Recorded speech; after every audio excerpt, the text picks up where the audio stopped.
Effectivement, dans notre réseau de la coordination maghrébine des droits humains, parmi les ONG qui ont créé le réseau, il y avait la Ligue libyenne des droits de l'homme. Malheureusement, depuis 2011, après la situation nouvelle de la Libye, la Ligue ne participe plus à nos réunions. On a des contacts avec d'autres ONG actuellement, aussi avec des anciens membres de la Ligue, pour avoir un peu la situation. On suit la situation en Libye de loin. C'est très compliqué, très difficile. Effectivement, il y a énormément de violations graves des droits humains. Il y a même pas d'État en fait, puisqu'il y a des gouvernements avec des conflits armés, avec des groupes armés qui profitent de la situation chaotique qui existe dans le pays.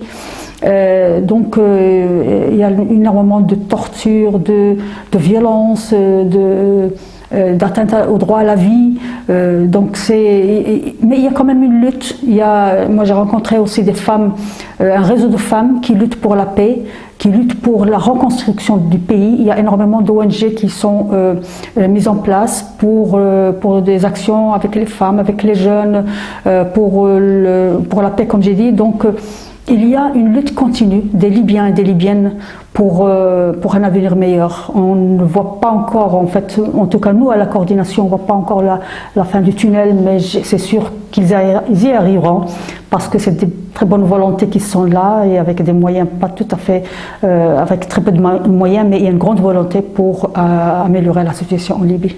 Alors pour l'Algérie, d'abord la CMODH a été interdite de se réunir en Alger. L'année dernière. Et c'est pas seulement en Alger, on a été aussi interdit en Mauritanie, on est toujours interdit au Maroc, donc c'est une situation, sur cet aspect-là, les pays se ressemblent. En Algérie actuellement, c'est vrai que l'Algérie n'a pas connu ce qu'a connu la Tunisie et le Maroc en 2011. C'est vrai que la décennie noire qu'a vécu l'Algérie fait peur encore aux Algériens, mais actuellement il y a beaucoup de luttes en Algérie. C'est pas calme du tout. Il y a des luttes syndicales, il y a des luttes de jeunes diplômés en chômage, il y a des luttes des ONG droits humains contre la torture, pour les droits humains en général. Il y a beaucoup de luttes aussi du mouvement Amazigh, des populations amazighes pour la reconnaissance de la culture amazigh. Il y a des journalistes actuellement en prison. Il y a même un journaliste qui a décédé en prison suite à une grève de la faim il y a quelques semaines.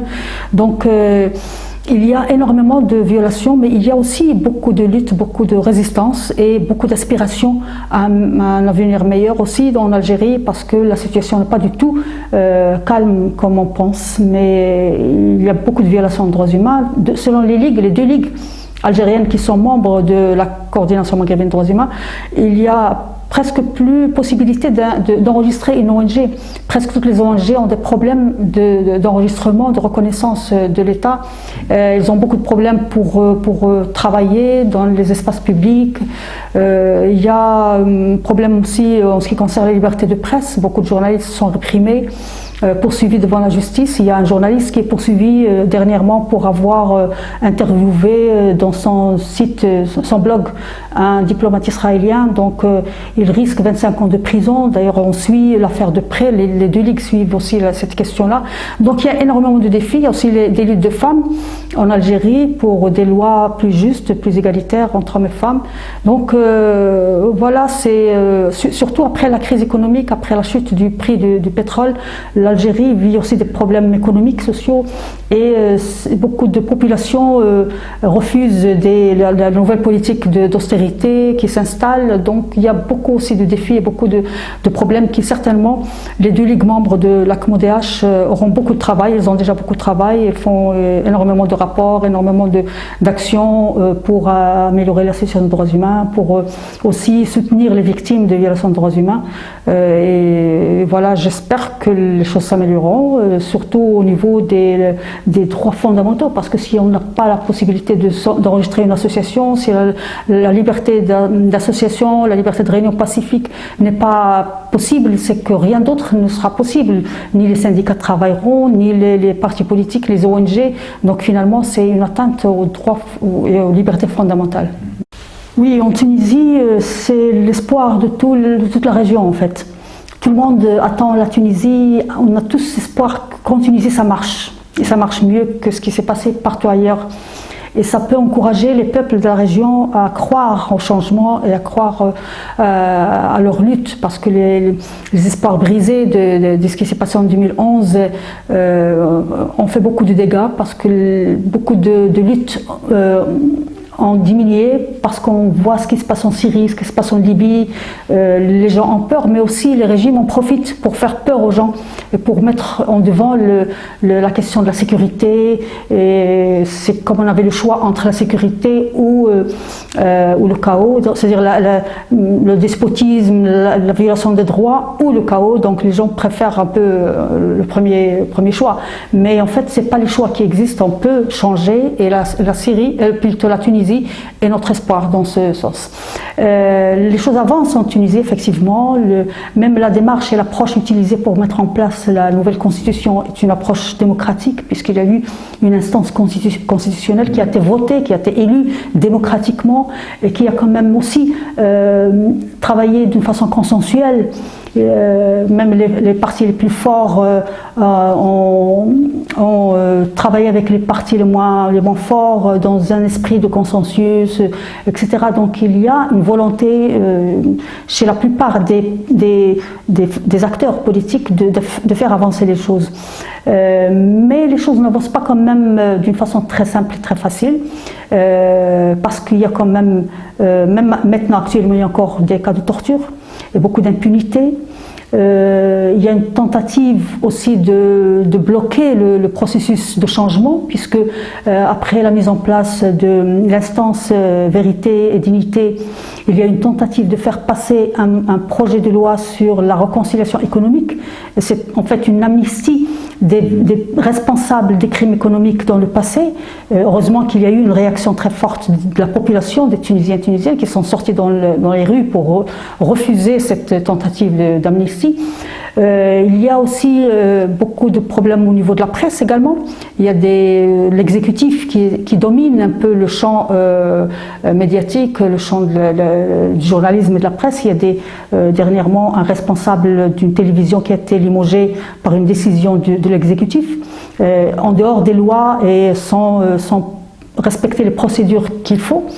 En plus de tous les problèmes économiques qui persistent, le problème de la pauvreté, les problèmes syndicaux, le chômage, et puis aussi le risque du terrorisme qui plane et qui est doublement une menace, puisqu'il est une menace de la sécurité, mais aussi une menace de l'atteinte des libertés, puisque tous les régimes dans le monde profitent de cette question de lutte contre le terrorisme pour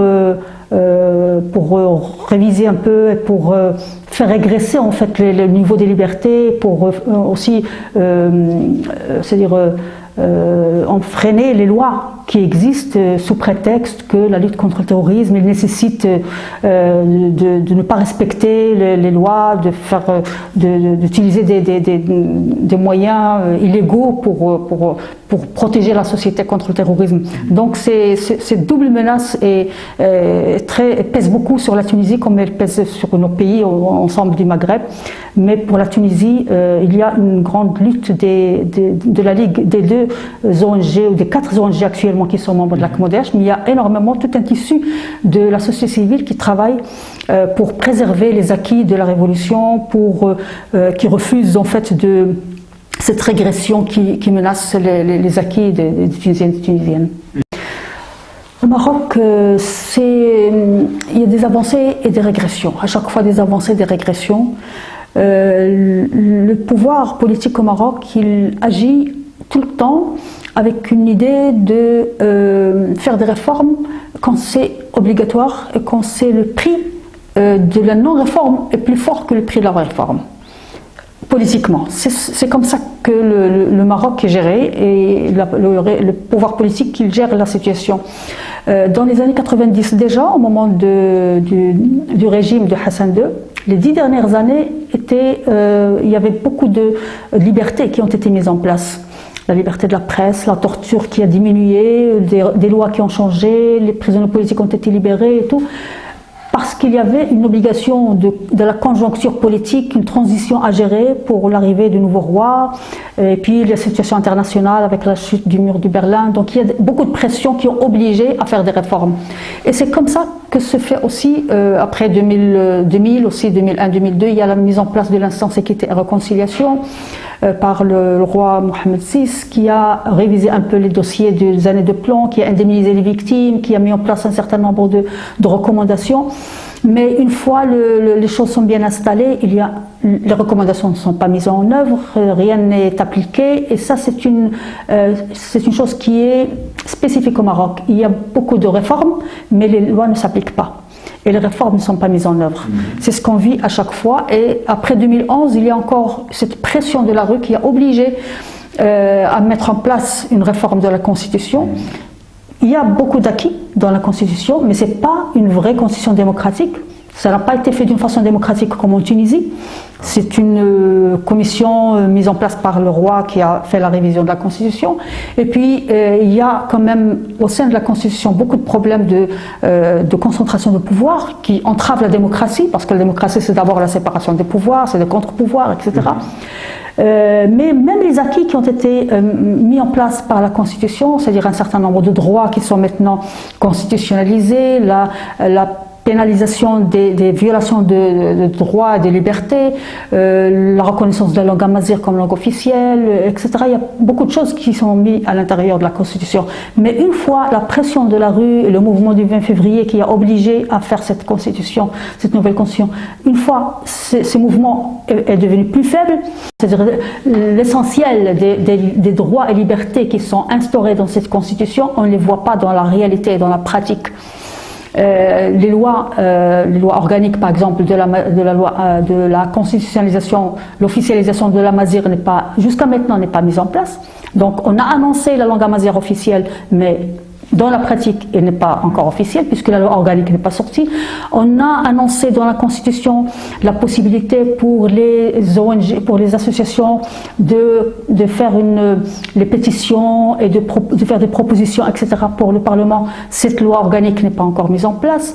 La parité, l'instance de parité hommes et femmes n'est pas encore mise en place. Donc il y a énormément de choses qui sont annoncées dans la Constitution mais qui ne sont pas encore mises en œuvre.